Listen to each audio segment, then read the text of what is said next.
5000 play किए, वो भी औरत बनकर।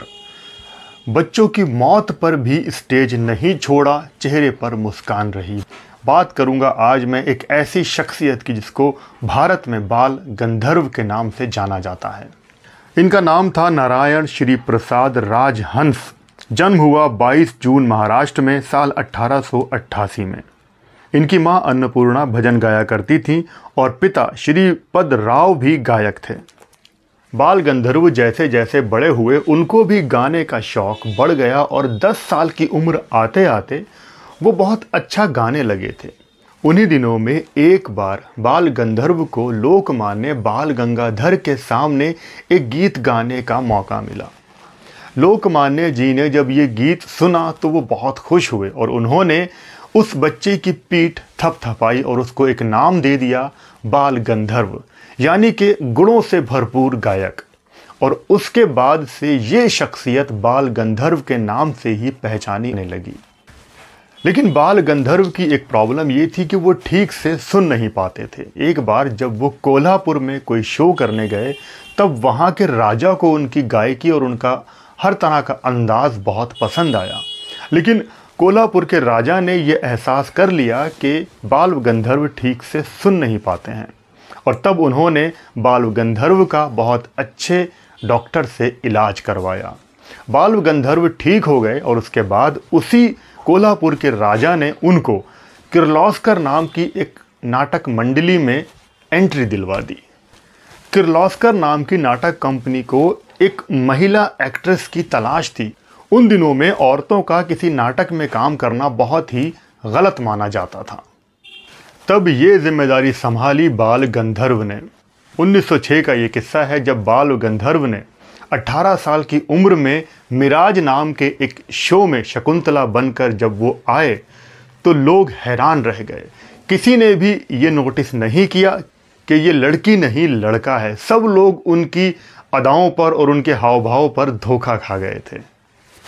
ये शो बहुत ही कामयाब रहा और उसके बाद तो बाल गंधर्व ने सौभद्र, मान अपमान, स्वयंवर जैसे दर्जनों प्ले कर दिए और किसी में वो रुक्मणी बने, किसी में देवयानी और किसी में कुछ और तरह की लड़की बनकर वो आए और हर इंसान यही समझता रहा कि ये नई लड़की इस नाटक कंपनी में आई है।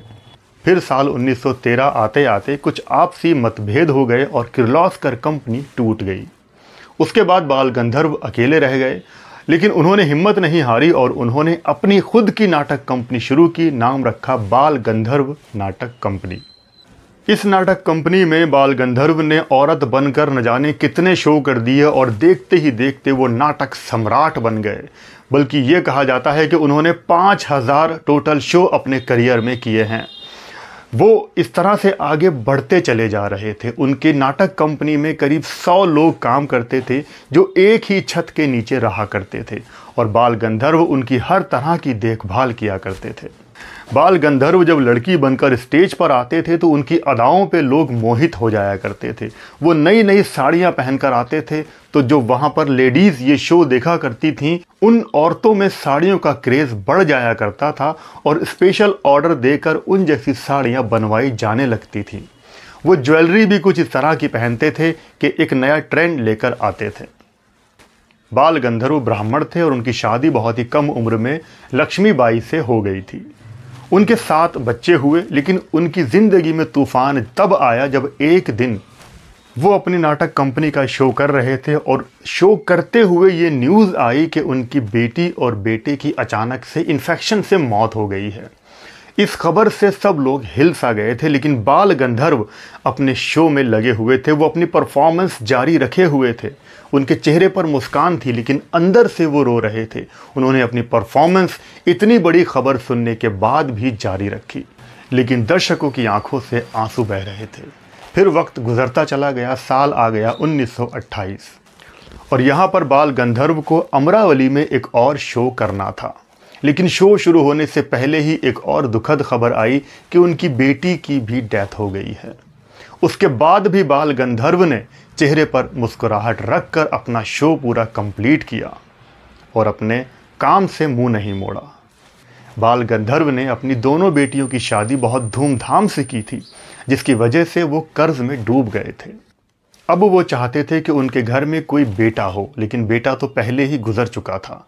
उन्होंने बहुत यज्ञ करवाए, बहुत कोशिशें की, तब जाकर उनके घर में एक बेटे ने जन्म लिया। सब लोग बहुत खुश थे, लेकिन अगले ही दिन बेटा भी अचानक गुजर गया। लेकिन उन दिनों में हिंदी सिनेमा भी अपने पैर पसार चुका था और लोग हिंदी फिल्मों को बहुत ज़्यादा पसंद करने लगे थे। हिंदी फिल्में हो या मराठी फिल्में हो, लोगों की रुचि नाटकों में अब बहुत कम हो गई थी। साल 1935 आते आते बाल गंधर्व की नाटक कंपनी एकदम फ्लॉप जाने लगी थी और तब बाल गंधर्व ने इंडियन सिनेमा की 6 फिल्में साइन की और 1935 की वी शांताराम की फिल्म धर्मात्मा से पर्दे पर आए। और जब पहली बार वो एक पुरुष बनकर पर्दे पर आए तो लोगों ने उनको ज़्यादा पसंद नहीं किया, फिल्म ज़्यादा चली नहीं और बाल गंधर्व ने वो बाकी 5 फिल्में अधूरी ही छोड़ दी और वापस से अपनी नाटक कंपनी में लग गए। लेकिन धीरे धीरे उनके सारे नाटक फेल हो गए। फिर 1937 में फिल्म साध्वी मीराबाई में औरत बनकर आए, मगर अब उनका जादू नहीं चला क्योंकि वो करीब 50 साल के हो चुके थे और लोगों ने उनको ज़्यादा पसंद नहीं किया। फिर उन्होंने अपना एक और शो, एक नाटक रखा, लेकिन उस नाटक में सिर्फ 6 दर्शक ही आए। इस बात से गंधर्व काफ़ी टूट गए थे। फिर बाल गंधर्व ने परेशान होकर अपनी नाटक कंपनी एक्ट्रेस गौहर बाई को बेच दी।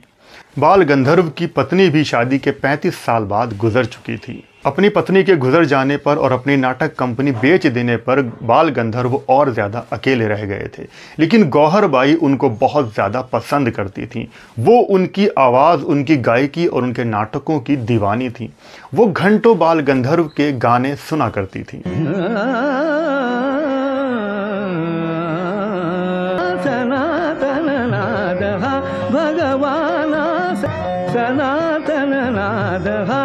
और उनको मन ही मन में बहुत पसंद करती थी। उधर बाल गंधर्व भी मीराबाई को पसंद करने लगे थे और फिर साल 1951 में दोनों ने शादी कर ली। अब दोनों के परिवार इस शादी से बहुत खिलाफ थे क्योंकि बाल गंधर्व ब्राह्मण थे और गौहर बाई मुस्लिम थी। तब दोनों परिवार इसके खिलाफ हो गए। दोनों की शादी करीब 1 साल तक चली, लेकिन उन दोनों के कोई औलाद नहीं हो पाई और शादी के 1 साल के बाद बाल गंधर्व को फालिज हो गया था। दोनों परिवारों की जिद के आगे फिर आखिरकार बाल गंधर्व की शादी टूट गई। एक बार फिर बाल गंधर्व अकेले पड़ गए थे। बीमारी बहुत ज़्यादा बढ़ने लगी थी, कर्ज बहुत ज़्यादा था, इलाज कराने के भी पैसे नहीं थे। तब उनके पुणे के एक दोस्त ने उनकी मदद की और उनका इलाज करवाया। अपने आखिरी समय में बाल गंधर्व 3 महीने तक कोमा में रहे। वो करवट तक नहीं ले पाते थे और इसी बीमारी के चलते 15 जुलाई साल 1967 को उन्होंने इस दुनिया को अलविदा कह दिया।